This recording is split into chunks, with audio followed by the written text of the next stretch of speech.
হ্যাঁ আপনারা সময় দিতে এখন একটু দেখেন, পিছনে তাকিয়ে দেখেন। জি স্যার, আমরা অবশ্যই সমবেতি এবং বিপদের কথা সেবাদের বিষয়ে আমরা অবশ্যই ব্যবস্থা নেব। আপনাদের কোনো প্রতিনিধি যারা আছেন আমার সাথে চলেন, আমরা গিয়ে প্রশাসন স্যারের সাথে, মাননীয় এমপি স্যারের সাথে এবং আমার স্যারের সাথে কথা বলে যে ব্যবস্থা গ্রহণ করা দরকার যে সিদ্ধান্ত দেয় আমরা সাথে আবেদন জমা ছিল। স্যার আবেদন তো কালকে করা হয়েছে, আমি বলতেছি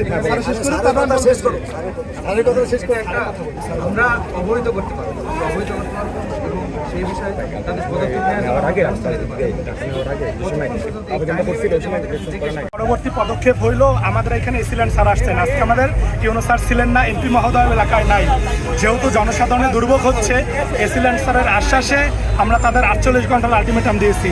আমাদের যে 4টা দাবি, 1 নম্বরে নিরাপদ, সারা বাংলাদেশে নিরাপদ সড়ক নিশ্চয়ন, 2 নম্বরে আমাদের ভাই যে রিফাত মারা গেছে সেই রিফাতের পরিবারকে আর্থিক ক্ষতিপূরণ, 3 নম্বরে এই অ্যাক্সিডেন্টে আহত সিফাত এবং মাহিন্দ্রা যে ড্রাইভার ছিল তাদের উন্নত চিকিৎসার ব্যবস্থা এবং তার ব্যয়ভার সরকার গ্রহণ করবে।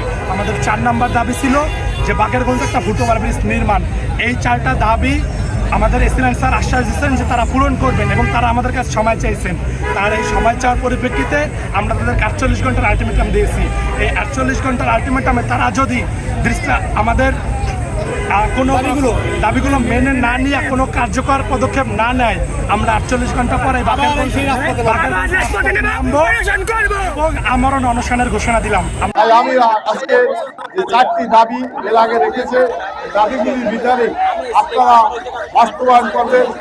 ফ্যামিলির সাথে প্রশাসন যাতে যোগাযোগ করে একজন আইসিইউতে আছে তার চিকিৎসার জন্য দায় দায়িত্ব সরকার এবং বিআরটিসি কোম্পানি যাতে নেয় সেই ব্যবস্থা আপনারা অবশ্যই করবেন। যতক্ষণ এই ব্যবস্থা না করা হবে ততক্ষণ পর্যন্ত এই আন্দোলন সংগ্রাম চালিয়ে যেতে হবে।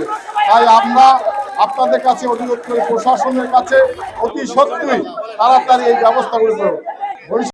আমাদের বিশ্ববিদ্যালয়ের 13তম ব্যাচের এক শিক্ষার্থী জনাব ইয়াসিন আরাফাত সে মৃত্যুবরণ করে এবং তীব্র আন্দোলনের মুখে আমরা বিশ্ববিদ্যালয়কে চাপ প্রয়োগ করে তার ক্ষতিপূরণ বাবদ, তার চাহাতো ভাই বর্তমানে মুমূর্ষু অবস্থায় ঢাকায় আইসিইউতে আছে, তারা কোনো ট্রিটমেন্ট এবং ক্ষতিপূরণ বাবদ এখন পর্যন্ত কোনো কিছুই পায়নি সরকারের কাছ থেকে এবং বিআইটিসি কর্তৃপক্ষের কাছ থেকে।